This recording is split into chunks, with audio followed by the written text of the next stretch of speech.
دا تشې ورېځې راغلي دي که نه تشې ورېځې الله دې د خیر او د رحمت بارانونه ګیر چاپېره تشې ورېځې دي څه به وایي دي ته دغه انتخاب شعرونه به ورته وایم که نه خوښه زه خو هم ټول بخمه یاره خو یو سړی نه بخمه څوک نه بخم بس نه یې بخم نوم یې که نه درمان خو یې زه یې نه معاف کوم څوک یادوي خو نه یادوي که نه ما یادوي د یادولې ما زه خو ستا نه تپوس کوم ته خو یې نه یاد کوې تپوس په دې وکړو هغه څو شعرونه دوی ته د مسافرۍ دوی درې واړه مسافر دي چې په دې بانو مې مسافر بچی خبر له راځي کله په سوال د چا واده کله اختر له راځي خدایه زما د مسافر بچي به دا برخه وه چې پټې سترګې جوبل جوبل به خپل در له راځي او دغه متل د زمانو نه په پښتو کې شوی کاڼی چې ځي نو اکثر د یتیم سر له راځي او په بله خاوره څوک ټوپک او توره نه رااخلي خو هر یو ظالم د پښتنو وطن ته شر له راځي او تره زه خو دې جنون ته فکر وړی یم کله په سوات کې اوسي کله پېښور له راځي او دغه څو شعرونه نور هم د مسافرو چې ماښام چې ستا د فکر په ټالونو کې زنګېږو نو سحر ځکه په لاره تندکونه خورو ورځېږو او په دې کې به موږ څه د خوشحالو خوبونه وینو چې هره شپه د اوښکو ډکې سترګې ویده کېږو او زمونږ د پښتنو قدرداني به څه پیدا شي د مالګې په قیمت باندې چې هر ځای کې خرڅېږو اشنا د خپل وجود د قد قامت نه ښه خبر یو چې صرف ستا غمونو ستا فکرونو له لویېږو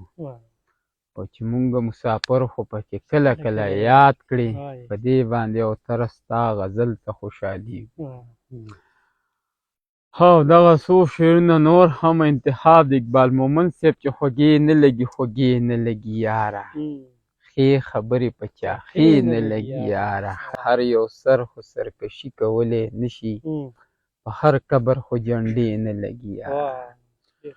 او ته د تور او سپین تضاد کولی نه شي زما تا سره په دې نه لګي یاره او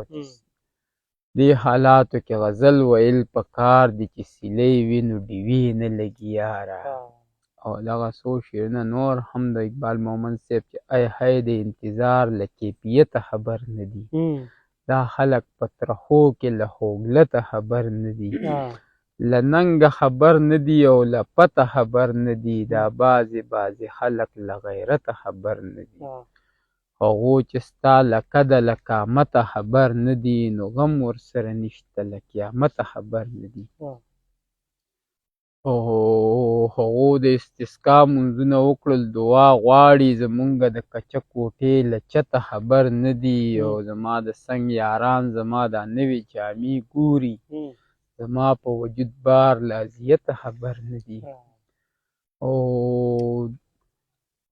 او دوی تش د باباجي د لنګر دالو ته پراته دي نور هېڅ د باباجي له کرامته خبر نه دي دوی خوري او څښي مړېږي او بېغمه اوده کېږي دا خلک د غنمو له قیمته خبر نه دي او خالونه دې د مخ په تماشه دي په خندا دي دا ستوري د سپوږمۍ له حرارته خبر نه دي او اقباله چې یاران له حقیقته خبر نه دي نه اقباله یاران نه دي ملامته خبر نه دي شهاب او زوار او رفیع الله د دوی په غوښتنه چې د انتظار ډیوه مې مړه کړه چې ته نه راتللې د زړه په کور کې مې تیاره کړه چې ته نه راتللې او خپلې بېوسې تنهایۍ او خاموشۍ چې تنګ کړم د ډېره سوخته مې ناره کړه چې ته نه راتللې او ستا د یادونو خاپیري چې رانه ګیر چاپېر شو ورته شروع مې ستا کیسه کړه چې ته نه راتللې او یاره په تا چې مې د پرېوړې د زور وس نه لیدو جوړ ملامته مې واده کړه چې ته نه راتللې او